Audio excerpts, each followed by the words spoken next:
Viral Science, the home of creativity.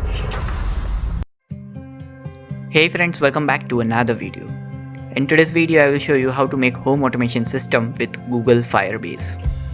So let's get started with this video.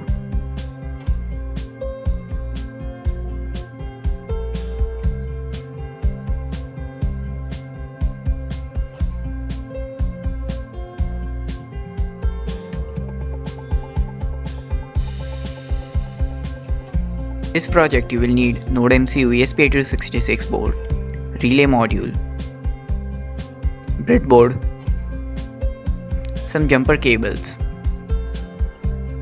So this is the circuit diagram if you are using the off-the-shelf components.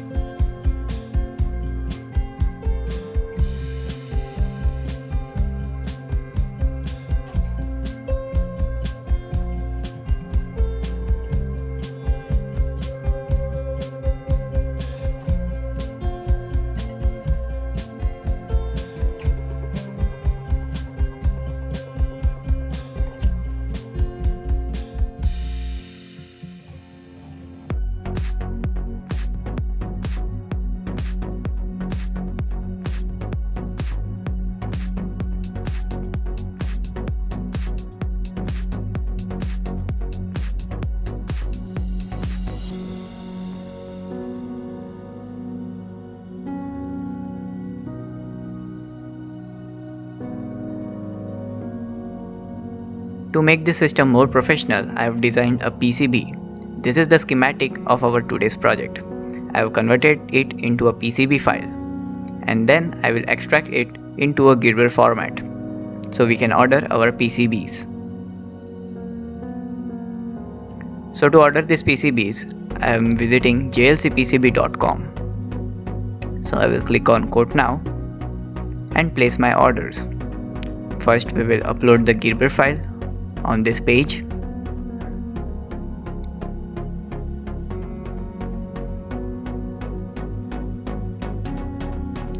And then we will select the color, we will select quantity and size of the PCB, thickness of the PCBs, and we'll click on order. So I received these PCBs. These are the PCBs which I have also used in my previous projects. So these PCBs are friendly with almost my every home automation project. So assemble your components and solder it.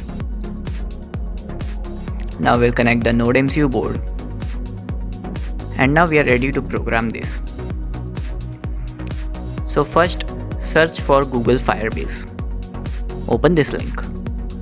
And first sign in with your Google account and click on Go to Console.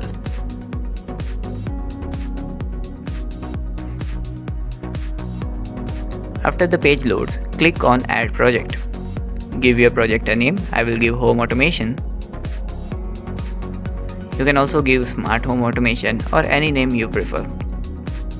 Then click on Next. Click on Continue.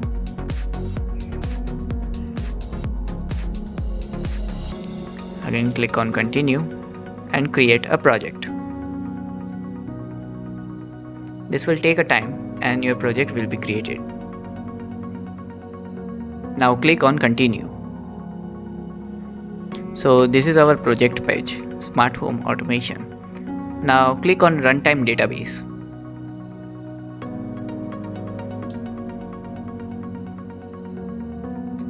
Now create the database. Click on this button and click on Enable. So now your database is created. Now you need to copy this URL and paste it in our code. So we'll copy this and now we'll open the code. You can see the code, it's very simple to understand.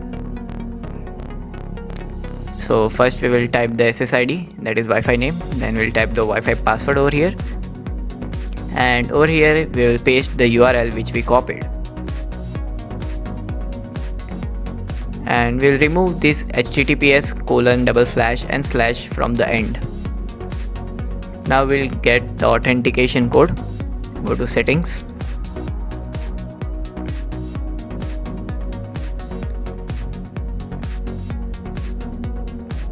database secrets, and from here you can copy the authentication token and paste it in the code.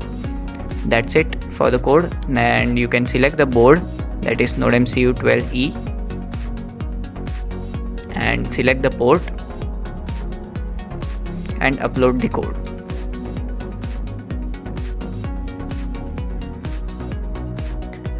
So after uploading the code, open the MIT App Inventor website.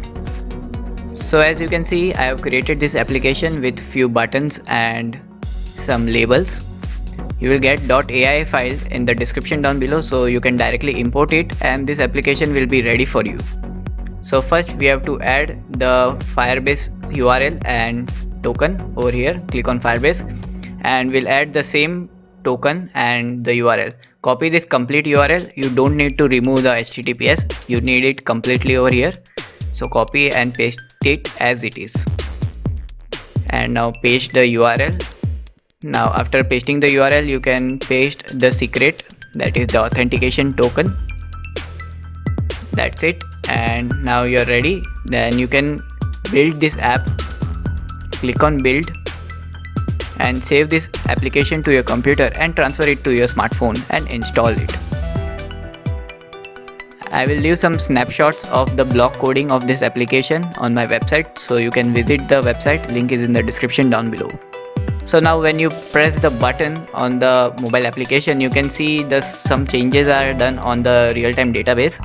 When you press the on button, the database changes to 1, and when you press the off button, it changes to 0. So in this way we send the command to our Firebase, and the NodeMCU receives it from the Firebase and responds accordingly. Now we will connect this bulb holder. Be very careful while doing these connections, as we are using the high voltage appliances over this.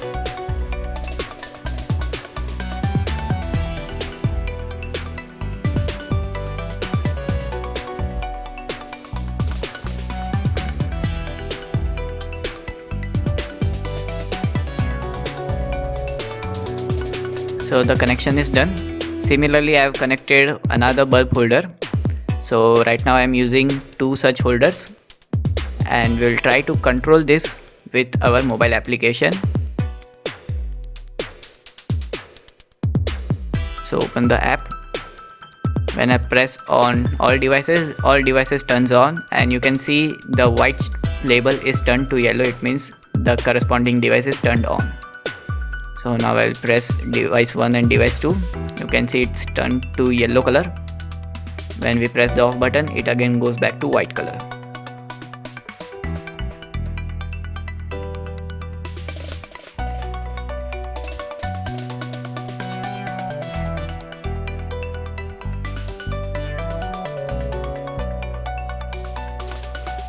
So guys, I hope you like this project. Then hit the thumbs up button below, share this video with your friends, and also don't forget to subscribe to my channel for more such videos. I will see you in the next one. Do subscribe and press bell icon to get instant notification for new video.